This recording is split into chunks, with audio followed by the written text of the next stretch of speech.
Good evening, hello and welcome. You're with the news today, your primetime destination news, newsmakers, talking points. The big talking point is coming from Moscow tonight, where a hug between Prime Minister Modi and Russian President Vladimir Putin has set Ukraine into a rage. What's the signal coming out from that Modi-Putin meet? How does the West and the world see it? And how should India see our relationship with Russia? Also, our top focus on the Mumbai hit and run. Is there another bid to derail justice and protect the son of a VVIP? How long will this continue in the country? As always, we'll bring you all the top stories. But tonight, our top focus begins from Moscow, where Prime Minister Narendra Modi called for peace in his talks with Russian President Vladimir Putin. In his public comments, Prime Minister urged the Russian leader to look for a solution through the dialogue.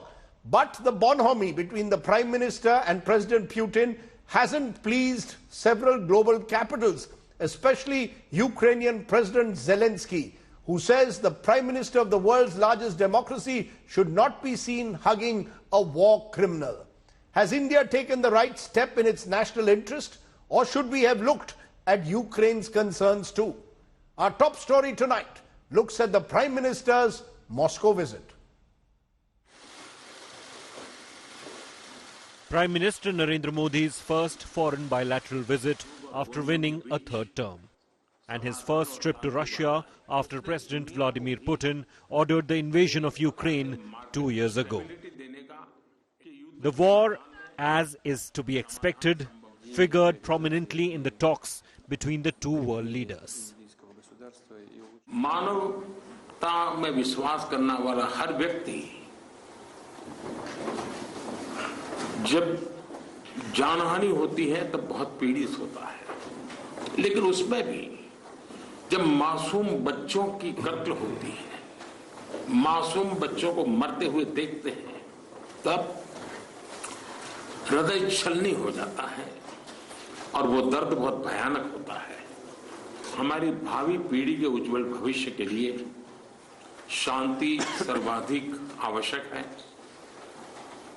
लेकिन मैं ये भी जानता हूं कि युद्ध के मैदान में समाधान संभव नहीं होते। बम, बंदूक और गोलियों के बीच समाधान और शांति वार्ताएं सफल नहीं होती हैं, और हमने वार्ता के माध्यम से ही शांति के रास्ते अपनाने होंगे। The meet is being closely watched by the world, especially India's Western allies. Also keenly watched is the bonhomie, the hug, the ride on the electric car, the horse show, the private dinner hosted by Putin, where the two called each other close friends.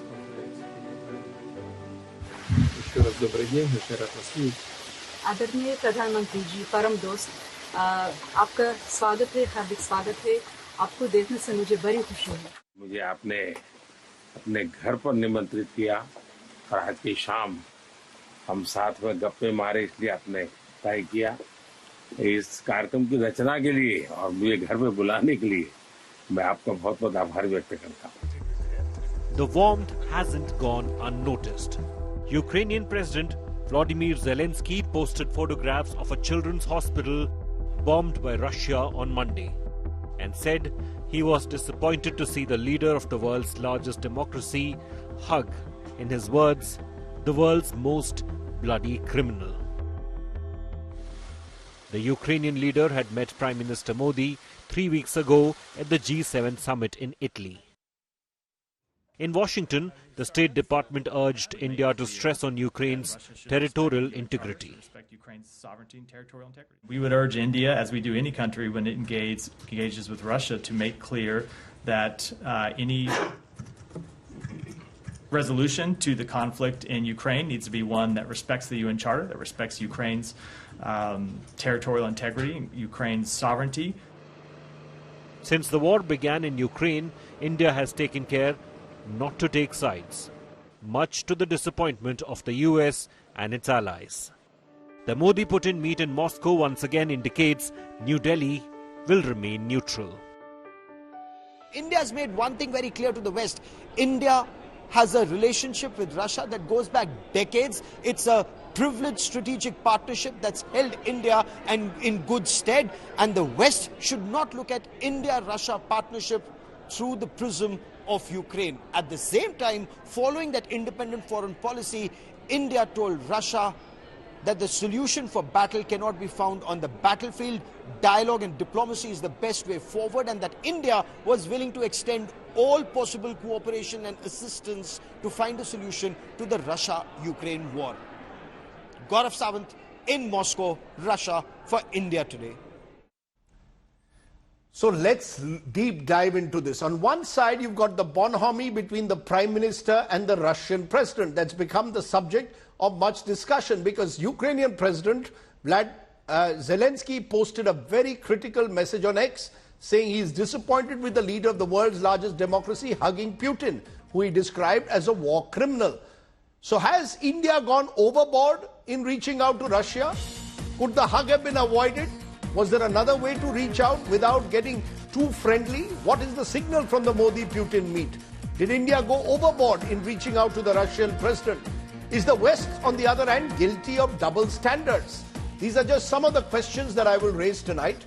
Joining me now is Kanwal Sibal, former Foreign Secretary, joins me, and KC Singh, former Secretary, Ministry of External Affairs, is also with it. Good to have both of you. Remember, Kanwal Sibal has served in Russia as well in the past. And I come to you, Mr. Sibal.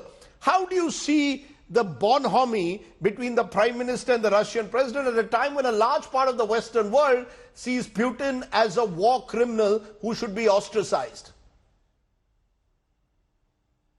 Well, a couple of things. Modi and Putin have hugged each other on several occasions. And therefore, it is not surprising that they did so again, especially as Prime Minister is reviving the summit dialogue with Putin and has gone all the way to Russia as his first bilateral visit. Now, supposing he had not hugged Putin, a lot of meaning would have been read into it, that while he was hugging him before, there's now a coolness in the relationship. Now India is trying to send a message to Putin that we're not satisfied with what you are doing in Ukraine, or even in terms of our bilateral relations. So I think it's quite normal, and we shouldn't make too much of a fuss about it. Zelensky is totally out of line in saying what he did. I mean, he's trying to be rhetorical when he himself actually is no longer a fully legitimate leader. Because no, but he's saying this with due regard, Mr. Sibal. Isn't he saying it on a day when a hospital has been bombed in Kiev, innocents have been killed? It's not just Zelensky. There are large sections of global capital in the Western world who today see Putin as a leader who has to be ostracized as a war criminal. Yes, but that is their perspective. And of course, we must then dive deep into what has been the cause for all the devastation that is taking place and the conflict. Why did it in the first place got triggered? And the West, to my mind, is far more responsible for the triggering of this conflict than Russia is when it took the action to launch this military intervention in Ukraine. Now, the fact is that you know that just a few days ago, there was a bombing of the beach in Crimea, where lots of civilians were killed and lots of civilians were injured. They were just people who were going for fun and games on the beach in Crimea, and Zelensky was responsible. So I don't take what Zelensky says seriously. Neither do I think that we should make our foreign policy on the basis of what Zelensky thinks or what the Americans think with regard to this specific issue. We have a national interest. We have very vital relations with Russia, and we are not there to please anybody with regard to our foreign policy. Yes, we must balance our foreign policy. And I'm quite actually surprised that Prime Minister, in his opening remarks to the press at his meeting with President Putin, actually indirectly referred to what had happened when he said that children, when they get killed, it causes us a great deal of pain, and that solutions must be found through peace and dialogue and not on the battlefield and this and that. In fact, this is a bow to the West in terms of making it clear that he has not come there to fully endorse what is happening on the ground without really overtly criticizing Russia. But I think the subtext of this is what it is. Okay. That he's also expressing his concern at what has happened. You're But saying the what point is- India has done, I take your point. You're saying what India has done is in its national interest. India cannot be bullied by the West to take sides in this war. KC Singh, do you agree with that? Or do you believe the Prime Minister was a little excessive in his sort of, because he was getting Russia's highest award, he was out there completely seemingly in bonhomie with Putin, who all said and done remains a leader who a large part of the world looks at very suspiciously today, if not with outright hostility. Well, not only the large part of the world, the International Criminal Court has declared him as a fugitive. And that's why when the BRICS meeting was held in South Africa, the South Africans came under pressure that if the Russian president attends, then you'll have to arrest him. I think they then asked Mr. Putin to stay away. So it's not just a question of some countries, but yes, we have to do the balancing. We can't give up our relations with Russia. But remember that Putin's first visit abroad after the Ukraine conflict was to China. And that is the Indian concern, that you don't want to push Russia completely into the Chinese corner. I think somehow the timing got a bit wrong with the Prime Minister's visit. His hugging is fine because that is his diplomacy, which is kind of his characteristic now. He hugs almost anyone who's not a female leader. So I don't think that is anything special reserved from Mr. Putin. But you've got the 75th anniversary NATO meeting taking place in Washington, 9th to 11th. Zelensky is going to be there. So you've got 32 NATO countries and 5 more from the Indo-Pacific, which is Japan, Republic of Korea, New Zealand, and so on and so forth. So the Americans have gathered them there as basically to have NATO play a role outside the Atlantic area. But why should India Europe. be worried? KC Singh, there'll be those who will say, why should India be worried about what Washington or NATO have to say? We have to act in our own self-interest. Russia is our all-weather friend. They've stayed with us. We have a strong defense relationship with them. We've been getting cheap oil from the Russians as well. It's all in India's interest. And if Vladimir Putin invites us, why will we not go and reach out to him if he reaches out to us? Absolutely correct. But the problem is that in the new bipolar world which is emerging, it is Russia and China which are leading one side. It's no longer just Soviet Union. And in this, it's the Chinese which are a problem for India. Now, if you want to take on the Chinese, the NATO also, by inviting countries from the Pacific, they're also, in a sense, enlarging the role of NATO to look at the Indo-Pacific, which means China. And that is the problem that India has, that you want to engage Russia. You don't want them to just go completely in the Chinese corner. At the same time, you don't want to offend the West too much or the NATO countries, because we have other kinds of needs and engagement with them, specifically as far as China is concerned, and your economy is concerned, and technology is concerned. So this is part of the balancing. But I think part of the optics where sometimes it goes wrong, which diplomacy cannot cater to, because you don't know that Putin's going to bomb a children's hospital. But I think MEA should have known that you had the NATO summit. And that is the 75th anniversary. So you're questioning the timing. Let's also be very clear that when the United States sort of targets us or Zelensky targets us, let's not forget that this is a country which has reached out to Netanyahu, even though Israel has been bombing young innocents in Gaza. So the Americans perhaps don't have any moral high ground to stand on. But you made an important point about both NATO and China. And I want to turn Kanwal Sibal for a moment to China.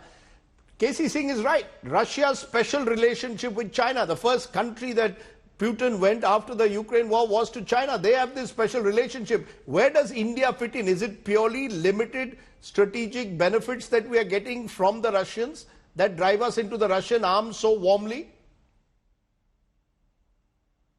Well, firstly, who has pushed Russia into the arms of China? Now, when the United States declares both Russia and China as its adversaries, and then openly declares that they want a strategic defeat of Russia, and they want to isolate Russia diplomatically, internationally, and they want a solution on the battlefield to force Putin to negotiate and apply absolutely unprecedented sanctions on Russia, hoping that this would lead to the collapse of Russia, economic collapse of Russia, and potentially, therefore, regime change in Russia. So who does Putin turn to? Not India. India has got excellent relations with the United States, and they'll keep growing. There's a lot happening between the two countries. But China is also the adversary of the United States, so Russia and China get together. And they can get together because geography helps them. They have a huge common border, they have contiguity. China is hungry for resources of Russia, especially oil and gas. And if Russian gas and oil are blocked by the West, then obviously China is the market. If consumer goods, export of consumer goods by the West is not allowed to go to Russia, China is the biggest manufacturer of the world today. So they provide all that Russia may need. And that's why their trade has gone up to $240 billion. And 80% of it is in their national currencies. So this is the drive behind the Russia-China relationship. There's nothing that we can do about it. Yes, and when the United States built up... Then do we expect Russia to stand by us? Let me complete. You know, when there is Chinese aggression on our border? No, just let me complete my thought. Yes. When the United States was building up China for years, were they concerned about the China-India relationship? Because our problems with China are enduring. They are nothing new. But then we didn't object because we knew that there is a certain policy of the United States in which we can't play a role. But we were more interested in pursuing our interests in the United States without lecturing to the United States, please don't build up your relationship with China because we are vulnerable. And secondly, it's very important for us that Russia continues to give importance to our ties with India, because Russia also wants to balance its ties with China. It doesn't want to become over-dependent on China. Russia has got very sophisticated diplomacy, great experience in diplomacy, and they know that India is the only country in Asia which can help to balance China. And therefore, and for us, it is very important that China gets the message that Russia is interested in strong ties with Russia, and this can operate as some kind of a moderating force on China. So there are a lot of very vital geopolitical, bilateral, international interests involved in what we are doing with Russia. And we should not be unnecessarily bothered about what the United States thinks or Zelensky thinks or anybody else thinks. And this hospital thing, there is a doubt about what actually caused this hospital strike, but I'll leave it at that. You know, KC Singh, therefore, from Kamal Sibal's perspective, certainly self-interest above all else. Our self-interest at the moment lies in a stronger relationship with Russia, not necessarily prejudicing either our relationship with Washington or much of the Western world. And just as the Western world has relationships with those perceived as autocratic leaders, so will India. Why should we be worried anymore about what the Western world has to say? Because, Rajdeep, nothing is static. Things are evolving. Our relationship with the West is evolving. The closeness that we have with the US today, we didn't have 10 years ago. We certainly didn't have 20 years ago. When we tested our bombs in 1998, a relationship sank to the lowest level. And since then, we've been rebuilding it. Now, the question is, how does diplomacy handle this contradiction that you're able to balance between the two groups? I think that is only that is a limited point. Nobody disagrees. Mr. Sibal is absolutely right. You have to look after your interests. How do you do it in a manner that you don't get embarrassed? Because Zelensky is going to be there in Washington. He'll be talking to all those countries, the 31 NATO members and 5 more which have gone from the Pacific. You don't want to be the subject matter of the NATO debate. But because of the timing, because of the visit taking place now and the optics of it, I think it's become a little more difficult for Indian diplomacy to sell it as a balancing. Because those opposed to India will say, look, you've been trusting India, but India is doing this. So it's the balancing that causes the problem. And remember that when the Ukraine meeting, a meeting on Ukraine took place in Geneva, we attended it, but we didn't go with the resolution. We didn't sign it. So we've been doing a balancing, but simply to keep saying that war is not the solution, dialogue and diplomacy are required. Today, the Secretary General of NATO put it well. He said, yes, you can have peace if the idea is to accept defeat at war. That is the worry today is not that. Worry today is Trump coming tomorrow. NATO's biggest concern is not Putin today. It's not India. It's not China. It's that tomorrow if Trump comes, what happens to NATO. And Trump is around the corner. And they also worried what Biden may be doing during the next 2 days. If he appears very shaky and performing like during his debate, what is a signal that the European NATO members get? So it's a very critical kind of meeting which is taking place in Washington, as much to assess Biden as to understand where America will be after the next November election. And therefore, there is concern all around. There is major global churn and concern. We've seen the elections in France. We've seen the rise of the right wing. We've seen how it's been stopped there. So there is a major churn taking place. And Putin is exploiting it. And that is why the current president of the European Union, the president of Hungary, he's gone across to Russia. And it's not been liked by the European Union members. But he's the president. They said, you're not authorized to discuss Ukraine war. But he's gone there and made his own statement. So this is part of Ukraine's outreach to create divisions amongst whatever he sees as people on the other side or people on the fence. And Americans will try the reverse. Our diplomacy has to handle it. And this is part of the handling of that. Let's leave it there, K.C. Singh. It's fascinating the way you put it, because this is a new world out there. A new world with multipolar interests in different parts of the world, balancing those interests, not easy. And as you said, perhaps the timing will be questioned given that NATO meet starts tomorrow. But either way, India believes that it's working in its own national interest above all else. Thank you very much for joining me. Those images, of course, will remain dominant in several global capitals, that bonhomie between the Prime Minister and the Russian President. Let's turn from there to our top story domestically, because 3 days since a speeding BMW led to the death of a 45-year-old Kaveri in Mumbai, the accused, Mihir Shah, was finally arrested. Not just him, his mother, his sister are among the 12 detained for helping Mihir escape. But the fact is, a full-blown political controversy has blown out. Why? Because Mihir's father is a Shiv Sena Shinde Neta. He's out on bail after being behind bars for just 1 day, and questions are being asked. Why did it take the police 3 days to trace down Mihir? The spotlight once again back on VVIP privileges every time there is a BMW hit-and-run accident, especially in Maharashtra. Take a look.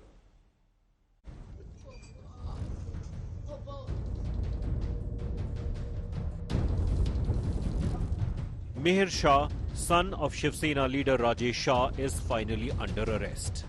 3 days after his speeding BMW claimed the life of a 45-year-old woman in Worli. More shocking details of the hit-and-run have emerged. At around 5:30 a.m. on Sunday, Mihir Shah's car hit Kaveri Nakhwa and her husband Pradeep Nakhwa, who were on a two-wheeler. Kaveri fell on the bonnet of Mihir's car and was dragged for 1.5 kilometers before falling off. At this point, Mihir allegedly switched seats, making his driver take the steering wheel. Sources say the driver, while reversing the car, allegedly ran over Kaveri. Rajesh Shah, who is a Shiv Sena leader from Palghar, was constantly in touch with Mihir Shah after the crash. Rajesh Shah allegedly tried to implicate the driver by asking him to take the blame for the accident. Mihir Shah fled the scene immediately. तुम्हारा कोई सगे वाला नहीं ना मरा, इसलिए ऐसा हो रहा है. तू बोल रहा है गरीबों का सरकार है. कौन सा गरीबों का सरकार है? हाँ? गरीब ऐसे रास्ते में मरेगा, हर दिन मरेगा. कोई नहीं उसको देखने वाला. दो बच्चा रो रहा है. वो बोल रहा है माँ बाबा. ये प्रशासन कुछ नहीं है.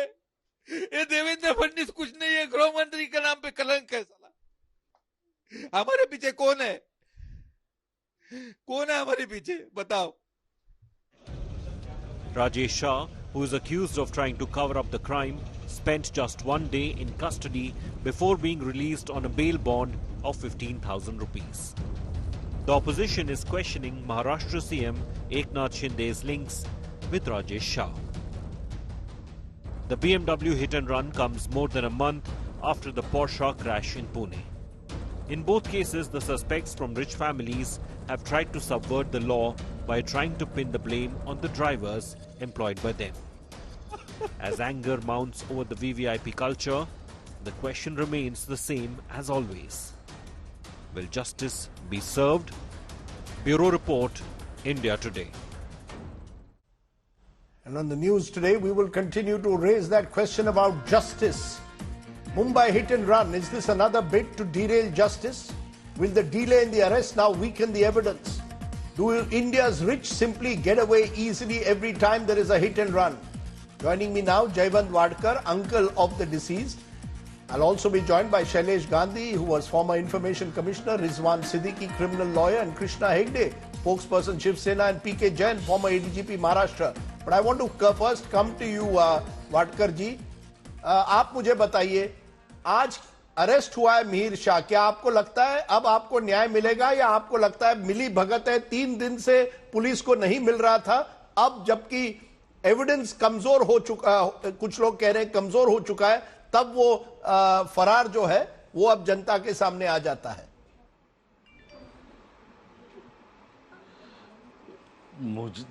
राजदीप जी, मुझे तो लगता है कि इसमें जरूर कुछ साजिश थी।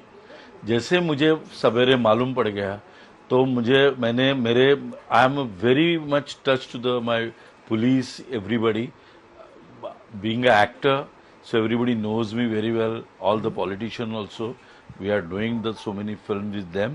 So मुझे क्या लगता है कि मैंने फोन जब किया तो मेरे एक कलीग है जो पुलिस में है, उन्होंने कहा कि अरे वो तो बैचमेंट है वहाँ पे मेरा, his name is काटकर, is a senior PI on that police station. So I called him, he didn't pick up the phone. Phone नहीं उठाया उन्होंने, तो मैंने उसको वापस किया, मेरे दोस्त को, सदानंद को, कि बाबा यार वो फोन नहीं उठा, तो उन्होंने वापस उनको फोन किया, तो उन्होंने कहा कि उनके सामने additional CP and DCP was sitting. See every early morning 7:30 इस टाइम पे अगर एडिशनल सीपी एंड डीसीपी आके बैठ जाते हैं तो मुझे उसी वक्त लगा कि ये कुछ प्रॉब्लम है, इसी में कुछ तो ये हाई प्रोफाइल केस है। फिर सब बातें शुरू हुई, फिर सब मालूम पड़ा। देखो आपके पास you are telling me that there was an attempt made to try and protect the person? क्या आपको लगता है protection? Do you think he was being protected? Mir Shah was being protected? Yes, वो प्रोटेक्शन उनको दिया गया। पूरा इनके पास सब सीसीटीवी फुटेज है। ऑल बार में बैठे थे, जू के बार में 18,000 बिल दिखता है, फिर गाड़ी के पीछे नंबर प्लेट निकाल के रखी हुई है, फिर जो उनके निशान जो है पॉलिटिकली वो निशान वाइप अप करने की कोशिश की गई है। ये सब किसने किया, ये सब आपको मालूम है। फिर वो घर पे गया, उसके गर्लफ्रेंड के घर पे, वहां पे सोया, फिर वो मॉर्निंग को निकला मॉर्निंग ड्राइविंग के लिए। ये सब चीजें आपके पास है, तो वो उसे वो क्यों नहीं मिला? It's a very simple question to मेरे मुझे। You think the police knew where he was? The family, क्यों नहीं मिला? फैमिली को लगता है कि पुलिस जानती थी वो कहाँ था। ऑफ कोर्स ये सब चीजें देखने के बावजूद अपने को ऐसे ही लगेगा कि इनको सब कुछ पता था। देखो, एक हम लोग जब गाड़ी चलाते हैं तो एक डॉग आता है या चूहा आता है तो भी हम लोग ऐसे हड़बड़ाते हैं। अगर इस बंदे ने सामने लेडी पड़ी हुई है और उसका हस्बैंड बोल रहा है थाम थाम थाम, रुको रुको रुको, फिर भी वो कुचलते हुए गाड़ी लेके भागते निकल जाता है। मेरा जो उसका हस्बैंड है वो पीछे से टैक्सी लेके भागा उसके पीछे पीछे पीछे, और बाद में मालूम पड़ा कि she is lying on the road, उसको बाजू निकाल के। फिर बाद में अभी ये एवरीथिंग इज जो आपने पहले भी बताया कि उसको पीछे सीट चेंज की, पीछे लिया गाड़ी, तो उसकी शरीर पे से लेके गए। ये सब कुछ है आपके पास, तो वो क्यों नहीं मिला? वो ऑटो में ऑटो लिया, क्या लिया पता नहीं। I'm going to stop you there. You've given us what is the feeling of the family. They feel this is a conspiracy. एक साजिश है। I appreciate you joining me. I want to take what you have just said to my other guests now, and they must answer this question. Krishna Hegde, you are spokesperson of Shinde Sena. How do you explain what has happened? The general belief in Mumbai is that Krishna Hegde, that your government has been protecting Mir Shah for 72 hours so that the evidence against him weakens. Rajdeep, there is no question of protecting Mir Shah. The Chief Minister asked for a lookout circular against him and he was nabbed within 2.5 days. Not only that, are you telling me they didn't know where he was for 2.5 days? Are you telling me they had no clue where he was for 2.5 days? The family has been arrested. Surely they were protecting him. His father is a prominent leader of your party. He was the head of your Palgad unit. You are telling me that they didn't know where he was? What kind of rubbish is that? No, Rajdeep, his father is a local leader from Palghar, but in spite of that, we have not protected anybody. The law is equal to all. That is what Eknath Shindeji has said. And I must tell you that there is no justification for what Mihir has done. And whatever he has done, he should pay the highest price for it. And that is evident. Okay. Not only that, his father has been arrested, his mother has been arrested, his sister has been detained. 18 people more have been called for questioning, including his partner. And the government is sincere on this. Like in the Pune Porsche case as well. The government did left no turns unturned.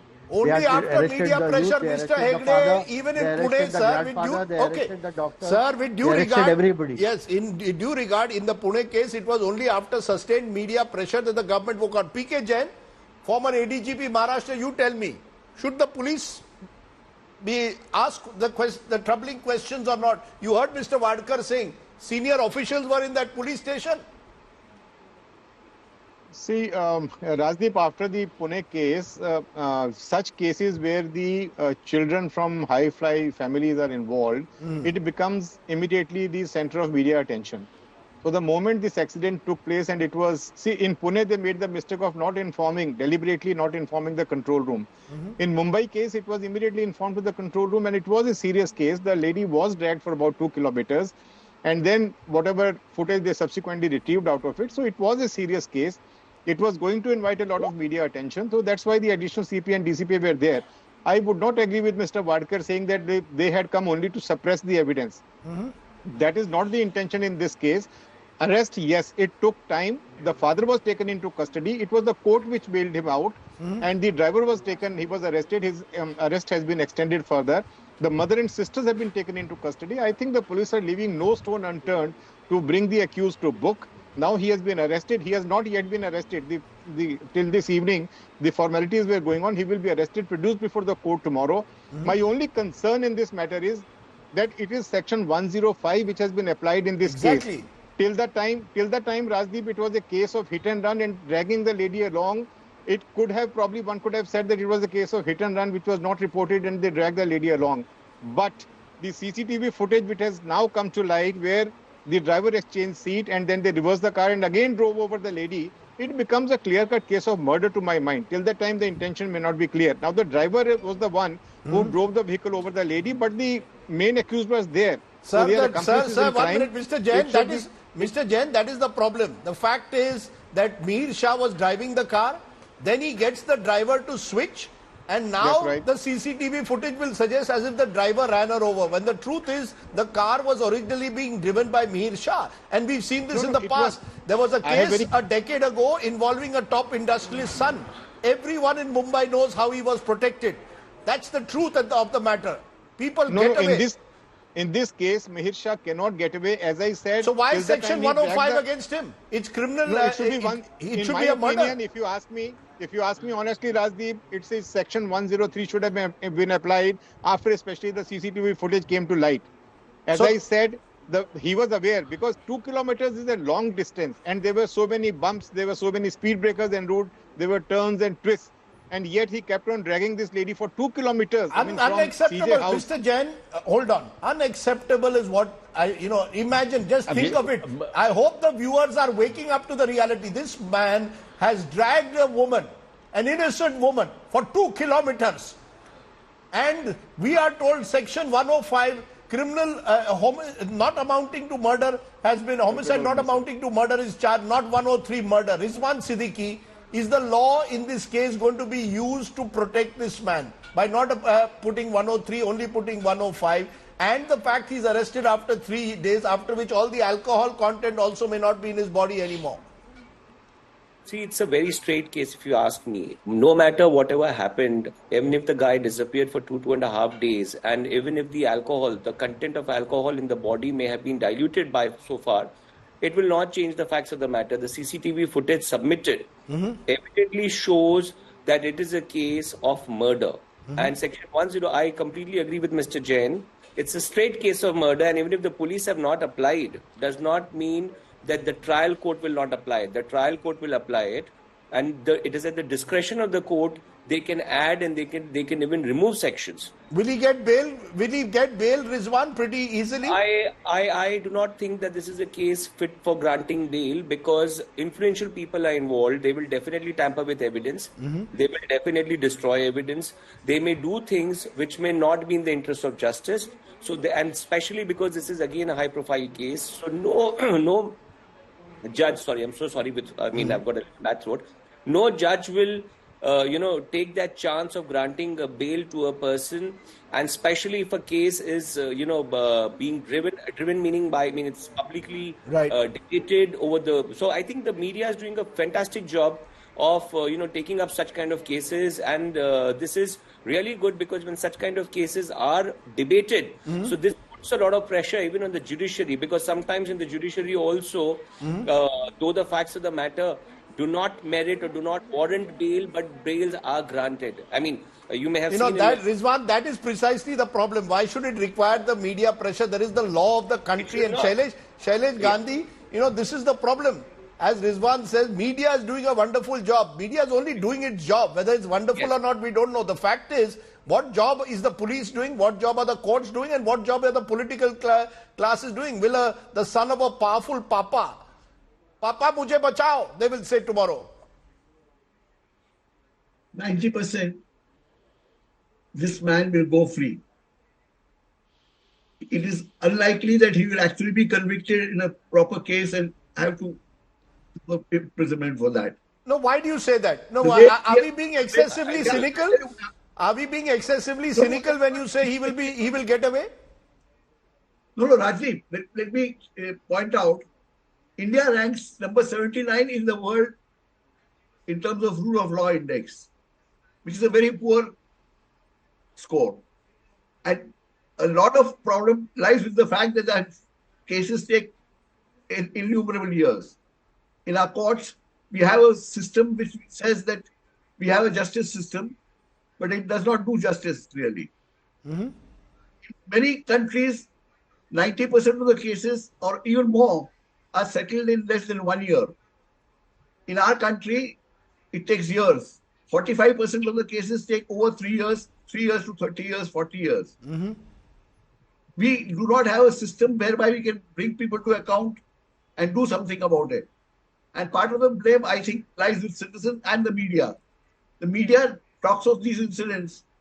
So at that time, something is done. Ultimately, what happens in the case is not known.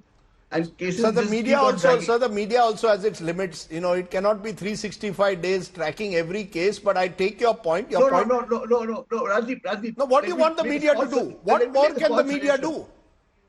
Let me make a small suggestion. If each media channel were to decide to take up 10 cases and pursue over every 3 months, 6 months, it would make a difference. It would bring pressure. Otherwise, we just debate this endlessly, forget about it. Okay. Wait for the accident, wait for the next VIP syndrome. The rich and powerful can get away with murder literally in our country. I take your point. Rizwan Siddiqui, the audience will want to know how long will this case, in your view, given past cases, how long will it take before it reaches anywhere close to a trial? See, these kind of cases are normally driven by the public prosecutor, and that is the unfortunate, state of affairs, and this is how the system and the law works. Am I audible? Yeah. So the unfortunate part is that these kind of cases will be argued by the public prosecutors, but nonetheless, every aggrieved party has the right of representation through a private lawyer who will be called a watchdog lawyer. So if you have a smart watchdog lawyer who can look into the proceedings on day-to-day basis, will file applications, will even file a writ of mandamus, for example. I'm talking about a very simple, very, very simple writ. Right. File a writ of mandamus for expediting the whole process and get an order from the High Court that the whole trial has to be completed in 3 years' time. And since this is a case which needs to be, this is a case which needs to be heard, which needs to be shown to the general public. So such kind of cases, if you move before the High Court under a writ of mandamus asking for a speedy trial, I'm 100% sure that such kind of cases can be wrapped up in 2 to 3 years' time. 2 to 3 years. So you're saying wrapped up in 2 to 3 years' time. Krishna Hegde, I'll come to you, Mr. Vadkar, in a moment, but Krishna, for a final word, but Krishna Hegde, there is an election in Maharashtra in October. I hope you know Mumbai is watching. You see, fortunately, politicians wake up only on the eve of elections. Will that force you? Suddenly the chief minister has realized the chickens have come home to roost. First Pune, now here, Mr. Fadnavis and Mr. Shinde need to wake up. Mumbai is watching you. Rajdeep, you're right. Mumbai is watching and the entire India is watching. Let me tell you, everyone is equal before the law. And that is what exactly our Honorable Chief Minister Eknath Shinde said. And whether the person is from our party or not, and if his son is guilty, he will be tried in the proper forum, and whatever punishment he deserves, he will get. Secondly, let me tell you that there needs to be an amendment in the Drunk and Drive, Act, because for decades now people have been, using this lacuna in this section and getting away scot-free. So also there is a suggestion which I wanted to make through your medium, and I think the police has done a good job in tracking him down in 2.5 days, and I think they should take the case to the logical conclusion. Okay, where I have something to say in this. Sir, very quickly, sir, very quickly, I want Mr. Vadkar to have a final word. Vadkar ji, आपने सबकी बात सुनी, you heard everybody. थोड़ा विश्वास बढ़ा है या you think कि ये सब बोलने के लिए ठीक है, law is equal to all. According to Mr. Hegde, law is equal to all. Shinde Sarkar will take full action. Do you trust them? कोई विश्वास है? आई होप सो कि विश्वास तो रखना पड़ेगा। और राजदीप जी, एक चीज हम लोग मिस कर रहे हैं कि जो मोटर व्हीकल एक्ट है ना, उसको चेंज करना चाहिए। उसमें जो 15,000 5,000 रुपया दे के आपको बेल भी होती है, वो कहीं तो भी रुकना चाहिए। वो एक्ट अगर चेंज हो जाएगा तो मेरे ख्याल से बहुत फर्क पड़ेगा। That act should be changed immediately. मैं 2 दिन से लगातार बोल रहा हूं। I know, I just want to say this. India has reached a record. I want all our viewers to listen to this carefully. India has reached a record high number of road crash fatalities in 2022. 1.68 lakh deaths, equivalent to 462 deaths per day, or 1 every 3 minutes. India had claimed we would halve the number of deaths by 2030. What has instead happened by 2030? What has happened? Number of road deaths have increased. You need to take swift action. It has to be exemplary. We want justice in this case done, and we will continue to track this case. That's my assurance to you, Mr. Gandhi. Whether what happened in Pune with the Porsche, or whether how Kaveri was killed and dragged for 2 kilometers, we will not rest till we find that these cases reach their logical conclusion. I hope the likes of Rizwan Siddiqui will continue to also update us on what happens in such matters. I appreciate my guests joining me here on our top talking point tonight. Let me turn from there to another top story. The dastardly attack by terrorists in Jammu's Katwa has now killed 5 Indian Jawans. The army has pressed into service helicopters, unmanned aerial vehicles, sniffer dogs to trace the attacker. India says it will avenge the attack, defeat the forces of terror. Take a look.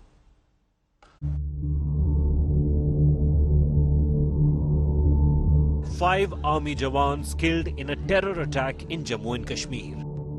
The terrorists ambushed their truck in Machedi, a remote area in Katwa district, on Monday, leaving 5 others injured. The soldiers were on patrol when the attack took place.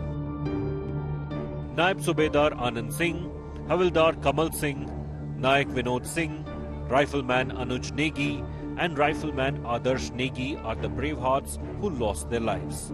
Bullets are lying here.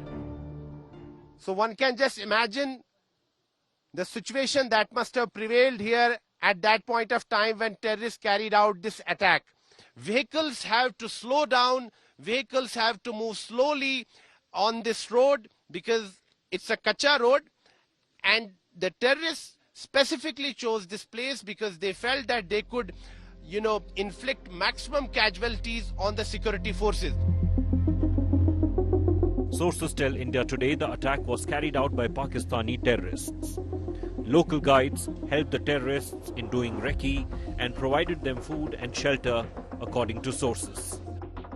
Sources also claim that terrorists used US-made M4 carbine in the attack. The driver was targeted first to stop the army truck from going forward. Defence Minister Rajnath Singh has offered condolences to families of victims. National Conference Chief and former CM Farooq Abdullah has slammed Pakistan for promoting terror. Terrorism किसी को मदद नहीं करेगी. अगर वो मुल्क जो इनको भेज रहा है, हमारा पड़ोसी, और ये समझता है कि इससे वो यहाँ की तब्दीली लाएगा, वो नहीं होगा. उनको ये देखना चाहिए, पहले ही वो बर्बाद हो गए हैं. और लड़ाई दोनों मुल्कों के लिए तबाही ही लाएगा, कुछ और नहीं लाएगा. तो इसको बंद करें, मेहरबानी करके इस टेररिज्म को बंद करें. The opposition has launched a scathing attack on the Narendra Modi government over the attack. इस प्रकार के आतंकी घटनाएं लगातार बढ़ रही हैं. सरकार दावा करती सदन के अंदर, लोकसभा में, राज्यसभा में, कि मामला बहुत बेहतर हो गया है, स्थिति नियंत्रण में है, वहाँ कोई अब गतिविधि नहीं है. लेकिन हमारे नौजवानों को अगर सीमा पार से शहीद लोग कर रहे हैं और उन पर घात तक अगर हमला हो रहा है, जाने जा रही हैं, तो कहीं ना कहीं सरकार को जवाब देना पड़ेगा. The Kathua terror attack is the 7th in just 1 month. All of them in Jammu region. While the entire nation mourns the loss of our brave hearts, our netas continue to indulge in blame game. At a time when our politicians should have united against terror, they are scoring cheap brownie points over each other. This is Sunil Bhatt reporting from Bilawar in Kathua district of Jammu and Kashmir for India Today. Troubling that Jammu has seen 5 attacks in just the last month. Flood waters may have receded in Assam in the last 48 hours, but Mumbai is no more on red alert, but the monsoon continues to inundate large parts of North India. Bihar, Uttar Pradesh, Uttarakhand and parts of Himachal are now suffering from water level rising, submerging fields, roads and flooding homes. Take a look at this report. Water. It's water everywhere. Roads submerged. Rail lines barely managing to stay afloat. Houses, shops, temples, all flooded. The monsoon fury has cities, villages, state after state in Bihar, Uttar Pradesh, Uttarakhand, all flooded. मतलब ये कब तक पानी पे उतरेगा, कुछ पता रहता है? अब ये पानी कोई ठिकाना नहीं है. 5 दिन 6 दिन तक रहता है, 10 दिन तक रहता है. लिमिट नहीं है. हाँ. क्या लगता है कब तक निकलेगा? आज हो जाए 200 दिन लग सकता है यहाँ पानी निकलने में. हाँ, पानी जब नीचे आएगा तो नीचे जगह होगा तभी तो जाएगा पानी. तो ये गांव पूरा डूब जाता है मतलब? हाँ, यहाँ माथ में पानी आ जाता है. हम लोग मचान पर रहते हैं, घर पर रहते हैं. कहाँ जा रहे हैं इस तरह से आप? सर जी, हम तो भेड़ियारी चौक में जा रहे हैं. हमारे चौक है भेड़ियारी. हम चकदाहवा गांव से आ रहे हैं. ये हमारे गांव जो है कि बाढ़ से बहुत डूबा हुआ है पानी से, और देख रहे हैं कि आपके सामने क्या समस्या हम लोग को कांधे पर रख करके ये अपना साइकिल हिला रहे हैं. कोई मदद कोई प्रशासन की टीम पहुंची है आप लोगों के पास? सर जी, अभी तक तो कोई टीम नहीं पहुंचा है. अभी तक कोई टीम नहीं आया. हम लोग का कोई सहारा करने वाला अभी तक कोई नहीं आया. Rescue operations are going on while the chief ministers of respective states make air sorties to oversee the damage and relief work. Local administrations working overtime to minimize the damage. ये मेरे संज्ञान में आया कि कंडई गांव में इस तरह का कुछ लैंडस्लाइड या जमीन धंस रही है, तो मेरे द्वारा अभी राजस्व टीम को वहाँ भेजा गया है. तो जैसे ही वो मुझे रिपोर्ट करेंगे कि क्या स्थिति है, उसके बाद फिर इसका जो भूगर्भीय सर्वेक्षण जो होता है प्रॉपरली, तो फिर उसके बाद वो कराएंगे और फिर अग्रिम जो भी उसमें कार्रवाई करनी होगी तो तत्पश्चात जो है वो कार्रवाई की जाएगी. Landslides in the hills have caused severe damage to Uttarakhand and Himachal Pradesh. Neighbouring country Nepal, reeling under heavy monsoon and overflowing rivers, has started to discharge excess water through barrages on Kosi and Gandak River. This downstream has caused flooding in most of Bihar and Uttar Pradesh in a domino effect.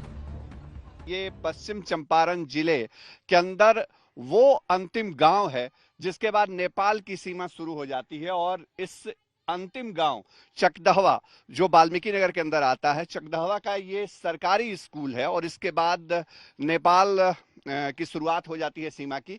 लेकिन आप देख सकते हैं school बंद है क्योंकि यहाँ पर पानी जो है बाढ़ का वो प्रवेश कर चुका है और ये पूरा गांव एक तरीके से टापू बन चुका है। Monsoon after monsoon, every year it's the same story, where North India first suffers terrible heat waves, hoping for rain, and then it gets flooded with no hopes left.